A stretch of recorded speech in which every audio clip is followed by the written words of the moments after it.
நாம் எல்லோருக்கும் பொதுவான இறையையும் இயற்கையையும் வணங்கி நேற்று இன்று நாளை என்று என்றென்றும் எம்மை ஏற்றத்தை நோக்கி மட்டுமே இட்டுச் செல்லும் அன்னை தமிழுக்கு என் முதல் வணக்கம். இந்த மேடையை அலங்கரிக்கும் நடுவர் உள்ளிட்ட பேச்சாளர்களுக்கும் இனிய பார்வையாளர்களாகிய உங்கள் அனைவருக்கும் எனது அன்பு. இன்றைய காலகட்டத்தில் இளைஞர்கள் மிக தீவிரமாக அதீத ஆர்வத்தோடு ரொம்ப அழகாக இரவு பகல் பாராமல் பசி தூக்கம் மறந்து ரொம்ப சிறப்பாக செயல்படுகிறார்கள். என்னடா கட்சி மாறிட்டானேன்னு பாக்குறீங்களா? தியாகாவும் வந்து பேசிட்டு போச்சு. எங்க எப்படி செயல்படுகிறார்கள் என்பதுதான் எங்கள் கேள்வியும் எங்களது கவலையும்.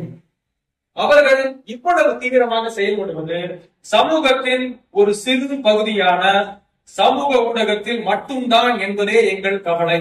இதை நாங்க சொல்ல வந்தா இந்த கம்பி கட்டுற கதையெல்லாம் சொல்லி போறாரு தியாகா. அவர் எடுத்துக்காட்டா கூறாரு பாருங்க, அந்த 4 நல்ல இளைஞர்கள். அதுல ஒருத்தர் அவங்க கூட உட்கார்ந்து பேசுற திருமதி கங்கா அவர்கள், இன்னொருத்தர் அவர் கூட அவரை ஒத்த நண்பரான ஒருத்தர். இவங்க எல்லாம் வந்து 40 வயசு இளைஞர்கள். கேட்டுக்கோங்க, என்னமோ நேற்று 12ஆம் வகுப்பு முடிஞ்சு இன்னைக்கு காலேஜ் இவங்களை எல்லாம் இளைஞர்கள் நம்ம ஒரு கணக்காடிக்கு போயிருக்காரு. நீங்க நல்லாதாங்க செயல்படுவீங்க, ஏன்னா நீங்க இளைஞர்கள் கிடையாது. இன்றைய இளைஞர்கள் எப்படி செயல்படுகிறார்கள் என்றுதான்.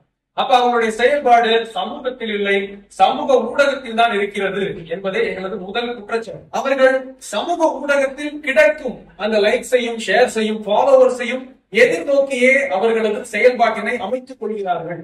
நடுவர் அவருடைய முன்னுரையில சொன்னாரு, தீ விபத்து நடந்தா போய் தீ அணைக்குமா இல்ல பாத்துக்கிட்டு இருப்பான். இன்றைய இளைஞர் நேரம் போய் வீடியோ எடுப்பான், தீ அணைக்கவும் மாட்டான், போய் உதவும் மாட்டான், உட்கார்ந்து வீடியோ எடுப்பான். ஏன்னா அந்த வீடியோனால வைரல் ஆகி அவனுக்கு சில லைக்ஸும் ஷேர்ஸும் கிடைக்கும் என்பதுதான் இன்றைய நிதர்சனம். அதுதான் எங்களது கவலையும் கூட இல்லையா?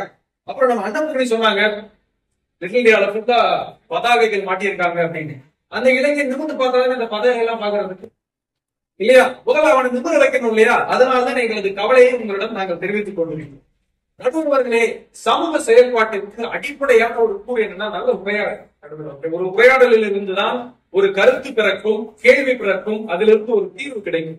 இன்றைய இளைஞர்களிடம் நம்மால் உரையாட முடிகிறதா? எத்தனையோ பெற்றோர்கள் இருக்குங்க, எத்தனை பேருக்கு அந்த மனக்கவலை இருக்கு, என் பிள்ளை என்கிட்ட பேசுறதே இல்லைங்க, எப்ப பார்த்தாலும் போன நோண்டிக்கிட்டு இருக்கான்ற கவலை இங்க எத்தனை பேருக்கு இருக்கு? அதற்கான காரணம் என்னன்னு நம்ம பார்க்கணும் இல்லையா? நான் கூட இப்ப சமீபத்துல ஒரு இளைஞர்கிட்ட சரி பேசி பார்ப்போம் அப்படின்னு பேசினேன். 5 நிமிஷம் தான் பேசிட்டு இருந்தான். 5வது நிமிஷத்துக்கு முடிவுல எங்க இருந்து வச்சிருந்தாலும் அவன் கையில ஒரு போன் இருக்கு, முகத்துல ஒரு சின்ன புன்னகை இருக்கு. அதை பார்த்தோமே எனக்கு தெரிஞ்சு போச்சு, பையன் வேற ஒரு ஜோன்ல இருக்கான், ஜோன் அவுட் ஆகிட்டான் அப்படின்னு. சரி என்னடா பண்றாங்க, பக்கத்துல போய் நைஸா எட்டி பார்த்தா நடுவருக்கு நேர்ந்த அதே சம்பவம் தான். ஒரு குறுஞ்செய்தி அனுப்பியிருக்கான் அவனுடைய நண்பர்கிட்ட, இங்க ஒரு பூமர்கிட்ட மாட்டிக்கிட்டேன் அப்படின்னு. இப்படித்தான் இருக்கு அவர்களுடைய அட்டென்ஷன் ஸ்பேன். ஒரு உரையாடலை கூட எடுத்து செல்ல முடியாத நிலையில் இருக்கும் இளைஞர்களின் செயல்பாடு கவலை அளிக்கத்தான் செய்யும் என்பதே எங்களது வாதமாக இருக்கிறது. இப்படி இருக்க இளைஞர்கள் எப்படி வேலையிடத்திலும் வரவிருக்கும் குடும்ப உறுப்பினர்களும் இந்த சமூகத்தினரும் எப்படி அவர்கள் செயல்படுவார்கள் என்று எதிர்பார்க்க முடியும்? இதுதான் எங்கள் கேள்வி. அப்படியே ஏதோ உரையாடுறாமான்னு கூட உட்கார்ந்தாலும் ரொம்ப மேம்போக்காக தான் தோன்றித்தனமாகத்தான் இருக்கிறது. நம்ம என்னுடைய நண்பர் ஆஷா ஹரி சொன்ன மாதிரியே கூட இந்த பேஸ்புக், வாட்ஸ்அப், ஃபார்வர்ட்ஸ், இன்ஸ்டாகிராம் ரீல்ஸையும் பார்த்துட்டு வந்து அவன் தான் என்னோட உலகத்திலேயே மிகப்பெரிய மேதாவி மாதிரி யாருக்கும் எந்த ஒரு அங்கீகாரத்தையும் மரியாதையும் கொடுக்காமல் பேசுகின்ற இளைஞர்கள் தான். நாம் எதுக்கு ஒரு உதாரணம் சொல்லணும் அப்படின்னா, என்னுடைய நண்பரும் அவருடைய மகனும் எனக்கு வீட்டுக்கு வந்திருந்தாங்க.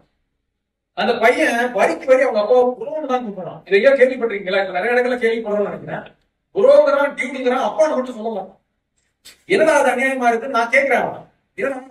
அப்பான்னு கூப்பிட மாட்டேன்னா, அப்பான்னு கூப்பிட்டா ரொம்ப டிஸ்டன்டா ஃபீல் பண்றாங்க, குரோன்னு கூப்பிட்டாதான் நெருக்கமா ஃபீல் பண்றாங்க அப்படின்னா அவனை சொல்லி கூப்பிட்டு. ஏன்னா அவரும் இன்ஸ்டாகிராம் ஃப்ரெண்ட்ஸ்.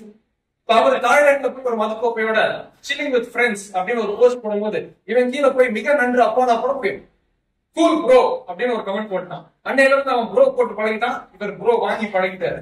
அப்புறம் இவர் நான் தனியா கூப்பிட்டு கேட்டேன், என்ன நிலைமை போயிட்டு இருக்குன்னு. அவர் சொல்றாரு, இல்லைங்க ஒண்ணுமே பண்ண முடியல, கைமீறி போயிடுச்சு. இப்ப நான் கோவப்பட்டா கூல் ப்ரோங்கிறான், ஆத்திரப்பட்டா ஸ்ட்ரெஸ் ப்ரோங்கிறான்.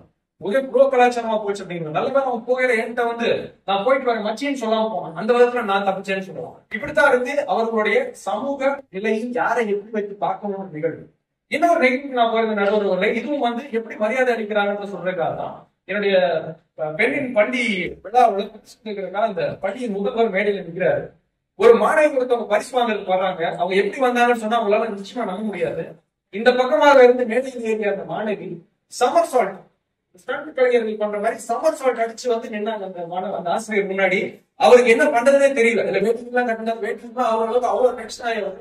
அந்த கையில இருந்த கோப்பையை கீழே போடுற நிலத்துக்கு தள்ளப்பட்டார் அந்த ஆசிரியர். அப்ப அவருக்கான மரியாதை என்ன? இப்ப யாருக்கு எந்த இடத்தில் எப்படி வந்து பார்க்க வேண்டும், என்ன செய்ய வேண்டும் என்ற புரிதல் கூட இல்லாமல் இருக்கிறார்கள் இன்றைய மாணவர்கள். அந்த மாணவர்களுக்கு ஏன் அதை பண்ணாரு நம்மளால புரிஞ்சுக்க முடியும். ஏன்னா இதை கீழே இருந்து வீடியோ எடுக்கிறப்ப ஒரு 4 பேர் நிற்கிறான். இதை ஒரு வைரலா எடுத்து பள்ளியில ஆசிரியர் முன்னாடியே பேட்டி அடிச்சானாலே அப்படின்னு பேஸ்புக்ல போறதுக்கு ஒரு 4 பேர் நினைக்கிறான், இன்ஸ்டாகிராம்ல போறதுக்கு ஒரு 4 பேர் நினைக்கிறான். இந்த மாதிரியான தேவையில்லாத சமூகத்திற்கு எந்த விதமான ஆக்கப்பூர்வமான சிந்தனைகளையும் செயல்களையும் வளர்க்க முடியாத செயல்பாடுகளாகத்தான் இன்றைய இளைஞர்களின் செயல்பாடுகள் இருக்கின்றன. அதுதான் எங்களது கவலையும் கூட. இப்ப நான் சொன்ன நிறைய விஷயங்களை நம்மளுடைய பெற்றோர்களால உணர்ந்திருக்க முடியும். சற்று குறுகுறுப்பு இருந்திருக்கும். கையில எந்நேரம் போன், எந்நேரம் சோசியல் மீடியான்றது இளைஞர்கள் மட்டும்தான் இல்லை, நம்மள மாதிரி பெற்றோர்களும் தான். அவர்கள் இப்படி இருப்பதற்கு நாமும் காரணம் என்பதை உணர்ந்து கொள்ளவும் வேண்டும் என்பதற்கான ஒரு வாய்ப்பாகவும் நான் எடுத்துக்கொள்கிறேன்.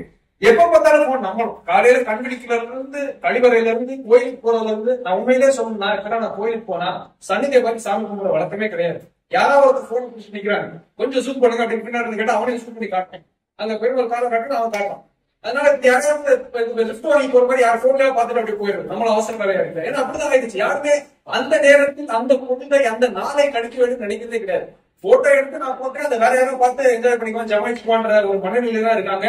இதைத்தான் நாம் நம் இளைஞர்களுக்கும் நம் மாணவர்களுக்கும் நம் பிள்ளைகளுக்கும் சொல்லிக் கொடுத்து கொண்டிருக்கிறோம். அதனால்தான் எங்களது கவலையே. இன்றைய இளைஞர்கள் நாம் ஒத்துக்கொள்ளத்தான் வேண்டும். நம்மை விட பன்மடங்கு திறமை வாய்ந்தவர்கள் நமது மக்கள் செல்வங்கள், நம்மை விட பல ஆக்கப்பூர்வமான செயல்களை செய்யக்கூடியவர்கள். ஆனால் அவர்களை நாம் சரியாக வழிநடத்துகிறோமா, நம்மளுடைய செயல்பாடு சரியானதாக இருக்கிறதா என்பதை ஒவ்வொரு பெற்றோரும் ஒவ்வொரு ஆசிரியரும் ஒவ்வொரு மூத்தவரும் நினைத்து பார்க்க வேண்டும், அவர்களை நல்வழிப்படுத்த வேண்டும் என்று கூறி இன்றைய இளைஞர்களின் செயல்பாடு நிச்சயமாக நம்முடைய இருக்கக்கூடிய விதத்தில் தான் இருக்கிறது என்பதை உறுதியாக சொல்லி எனது வார்த்தையை நிறைவு செய்கிறேன். நன்றி, வணக்கம்.